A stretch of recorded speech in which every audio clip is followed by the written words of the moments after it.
Hello ladies and gentlemen, I am Vitold, and after my full review of the new for 2024 BMW R1300GS that I spent some time with thanks to my local BMW headquarters, it is time to run you through the main 10 differences between the old R1250GS and the new R1300GS that's replacing it worldwide. It is a very important moment and there is a certain revolution in the big boxer powered GS now. If you've been monitoring the media from the launch, you likely have seen some of the new data and claims about what BMW have changed, what's new and how it works. Knowing the 1250 and now the 1300 too, I will show you what differences there are that I believe actually matter to us. Sure, there are different brake disc sizes in the front and rear, there's more engine compression, longer swing arm, this changed frame, and there are different names of suspension and plenty of other things. But in the end of the day, what does all that mean to us? I don't think we generally care about those kinds of things. They are important because they lead to some other things. So let's talk to what they actually lead to. In one of the next videos, I'll also present you with my perspective of which areas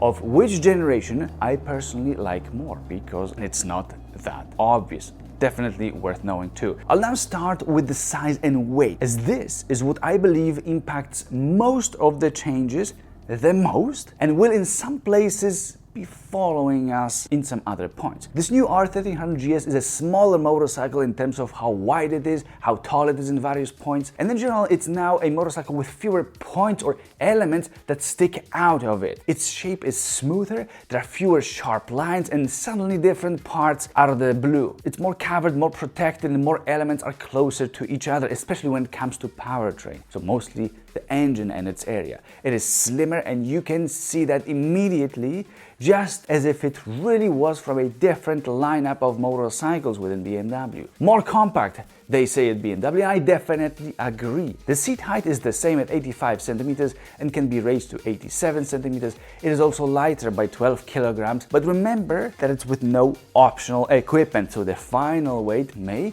or may not be closer to R1250GS that weighs 249 kilograms in its base form as well.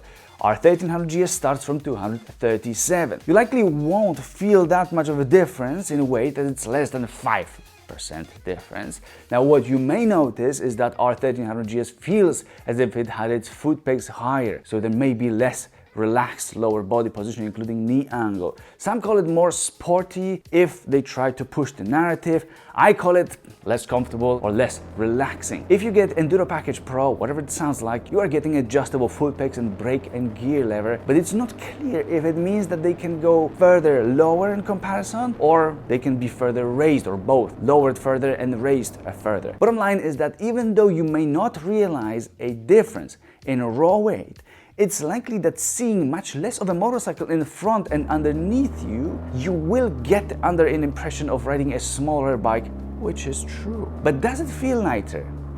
Me, not so much.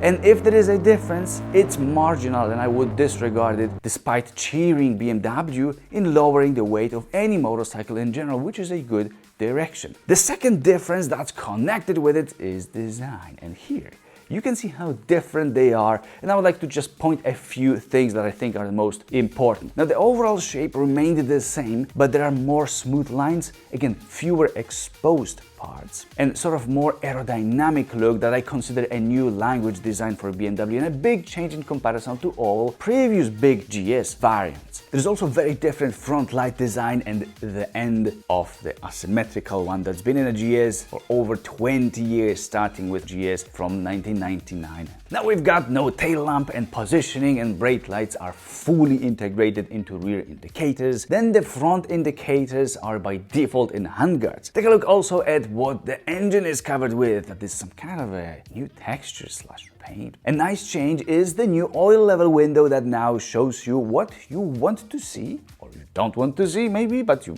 rather want to see more clearly. The last sort of design and engineering thing that you cannot really see is the transmission being under the engine now. It doesn't seem to have lifted the engine, messing with the center of gravity much, but then we also don't know about ground clearance. Allegedly there was space for it there in the first place, but this is an interesting one that we should wait for, as the ground clearance data is not available. The third point on my list is the engine, and damn, This is a tough one to talk about, and being curious whether others have a similar opinion as I do. I did check what my colleagues and simply others who rode the R1300GS have to say online, and well, I've now heard pretty much every opinion imaginable. Since this is a video about the differences, there are two sides of it. Firstly, the data and what has been mechanically and engineering-wise changed, and then how it feels to ride, which actually interests me much more. The first part is provided by BMW in press releases, in marketing materials, technical spreadsheets, and so on. Some basic data that is worth mentioning is that there is now more displacement from 1254 cubic centimeters in R1250 to now exactly 1300 cubic centimeters in the 1300 GS. Power grew from 136 horsepower to 145 horsepower, and there is also more torque at 149 Newton meters from 143 Newton meters before. To give you some perspective, it's 6.6% more power and 4.2% more torque. The base bike is lighter by 12 kilograms, so by nearly 5%, and this well affects performance always as well. Now, after spending time with both generations, I struggle to believe anyone who states that there is a very visible difference, as I don't feel it. It is a good change that I personally, again, support and appreciate it, but just a few percent don't make that big of a difference here. It's just, I don't think, very much possible. Overall performance is not a day and night difference, and not riding them back to back, you likely won't feel any difference at all, just as I didn't feel any. But there's one thing that will help if you were looking for a more punchy experience, something new, is now riding modes change a lot in throttle response. In standard road mode, everything seems to me like before, but in dynamic mode, the bike becomes quite aggressive in terms of throttle response and what the systems, the safety systems, allow you to do now. Not to mention Dynamic Pro, that I haven't even actually tried, but which should set the safety systems, including traction control, to even more liberal. So riding both 1250 GS and 1300 GS, the engine feels like the same old man trying to keep up with its grandson and breathing heavy coffee. The difference here is mostly on paper, but when choosing the dynamic mode, then there is some difference. And this is my opinion after riding all motorcycles from this segment on the market in the end of 2023 and some earlier ones as well, and also all mid-size ones that are there. But quickly moving to the fourth change that to me as a fan of effortless usage of gadgets is a big one. And that's the optional electrically adjustable windscreen, which I love. It works quickly, easily, and has a large range of adjustment, large range of motion. Another good part is that in the tallest position, it does the job very well with very little buffeting. R1250 GS cannot have that and uses an annoying to me knob that I never know which way to turn to make the screen go in the direction that I would want it to go. The huge deflectors that are there are pretty obvious now in the new one, and overall to me this is a big upgrade that I personally enjoy very much. The fifth difference is a fuel tank and storage compartment on top of it instead of 1 liter of fuel. There used to be a 20-liter fuel tank in the 1250 in no compartment, but now in the 1300 there are 19 liters of fuel maximum and a phone compartment. And there's a USB outlet to plug whatever you want that is inside there with a cable. No wireless function, that is strange to me given the nice chance to incorporate that, making it an actually useful, a very useful solution. I'm not sure what I would put into that compartment. If you have some other ideas, please do let me know in the comments. The sixth important difference to me is the lighting, as now front indicators are incorporated into the handguards while brake lights are combined with the rear indicators that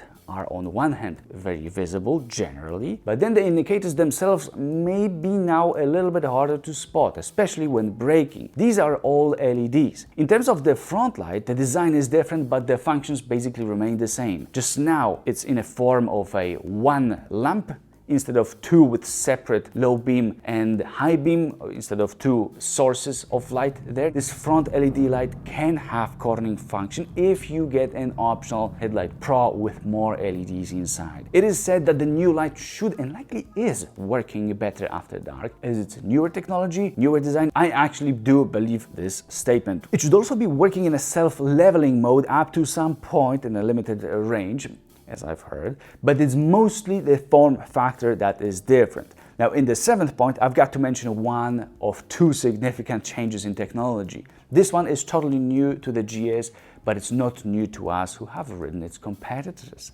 And I'm talking about radar technology in the front and in the rear. That hasn't been there and cannot be there in R1250 GS. In the front, it gained a function of adaptive cruise control or active cruise control, so the system that monitors the speed and gap between you and the vehicle in front and adjusts the speed to maintain that desired gap by slowing down, then perhaps speeding up to the speed that you would set.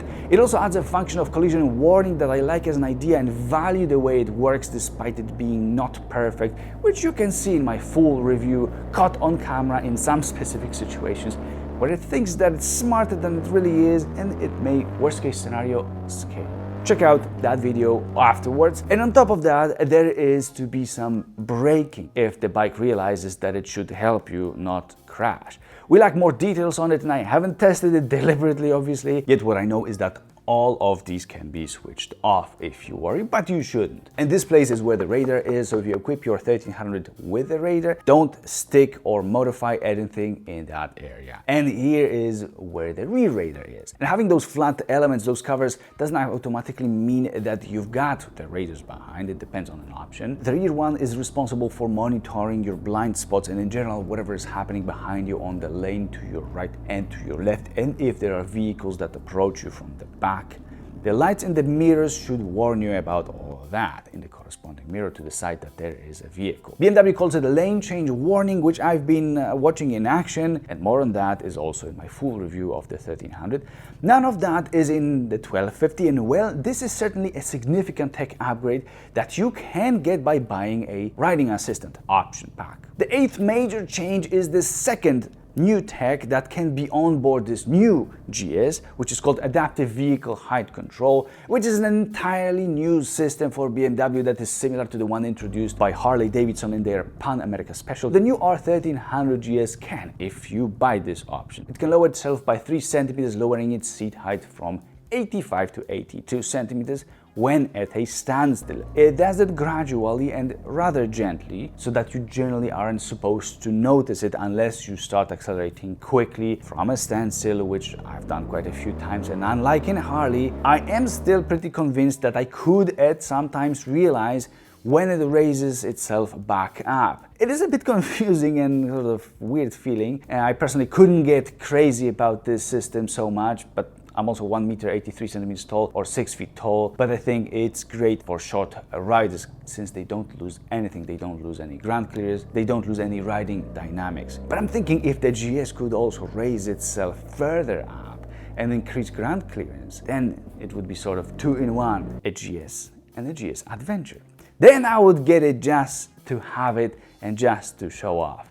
Now, I'm in the system. You can also look in the taller position in general so that it doesn't go down. But being my height, I'm okay with the standard seat height. Those additional features are that, first of all, you can quickly and easily switch between locking the bike in the higher position or letting it lower itself. And secondly, it can be lowering itself when you open the side stand, while it will also raise itself when you start to open the center stand to make things easier for you. If you will benefit, because you're shorter, from it lowering when at the standstill, you will also really like that it helps you put itself on a center stand, because then it gets low, so putting it on a center stand is not that easy, wouldn't be that easy otherwise. The 9th difference is in the way that you operate the new GS in comparison to the 1250. The ignition button is now on the right handlebar and isn't as responsive as the previously big and proud button in the middle of the command center of the 1250 on the handlebar mount. I am not actually a big fan of it, by the way, for, well, no specific reason other than taste. Then on the left handlebar, there's a new button that activates a sort of a, let's call it shortcut menu to let you operate some new functions straight from there. Use an enormous wheel that I hate to select and accept an option that you want to modify, or just to select it and then accept it with another button if you prefer that. Now this activates the chosen function, and under the 3rd button that is used only to operate those chosen functions, you may set the distance of adaptive cruise control, heated grips, rider's heated seat traction control, the windscreen height, limited suspension settings there, and some others. I did actually criticize that in my full review, but here I'm just mentioning that it's different, and if you consider trading in your R1200 or 1250, you may need 50 years to get used to it. Lots and lots of sleepless nights in front of the computer running different simulations, so I recommend that you get yourself a comfortable office chair to spend those nights as pleasantly as possible, like my 7G11 electric office chair as well. I would want my back to stay with me happy. So anyway, check those out at powerseats.eu. They are pretty cool, electrically adjustable with a battery underneath. Now the 10th difference is a debatable one, and so I'll give you one bonus one for those that like to ride with a lot of luggage later. Here in this one, I thought it would make sense to mention that the new R1300GS is said to have integrated or linked brakes, which means that if you brake with the front brake, the rear is supposed to activate, and if you use the rear one, the front one may engage too. I used to ride R1150 RT that had such a system, and the brakes were out of this world. R1250 GS does not have that, and so now it seems like it debuts in the 1300 in the family. But why do I say is said to, supposed, and it seems? That's because I haven't found any official information on that. But what we know for sure is that now the R1300GS can come with good brakes or not. Those are fantastic brakes, like in the 1250, I believe. If you get a sport brake option that's within an optional dynamic package, but if you don't, you may regret your decision. So now the bonus, and a feature that understandably divides the opinions, and that's a central locking system. Once you lock the bike, all the cases lock as well. That's why there can be those connectors and already famous seals that will have to be changed with the nearest refresh, I believe, because that might not be the best solution. I like the idea, but I get the skepticism about reliability, about power issues and so on. I get it. My perspective, based on how and why I use motorcycles, is that I like fancy stuff, and if it breaks, I'll just pay to fix it and keep enjoying it the way it is. Unless it actually breaks very often to the point that it gives me anxiety. We don't know that here yet. So as you see, I didn't mention suspension, and that's because in the end of the day, we'll leave that topic. Well, I've got my idea on which setup I prefer and what the potential advantages of the new one and of the previous one are. Mechanically, there aren't that many changes that BMW mentions. They are supposed to be different setups in the front and in the rear. Both are telelever in the front and both are paralever in the rear. Just in the new one now they are called paralever Evo, and in the front telelever Evo. I hope that you've enjoyed this summary of the most important and, in my opinion, key changes, all key changes in fact. So subscribe if you want to see further comparisons, also to the best competitors that I've evaluated already in my big adventure motorcycle comparison of all those motorcycles, with all the scores, with explanations and a final rank of which motorcycles I believe are the best for certain purpose. Thanks, and see you there.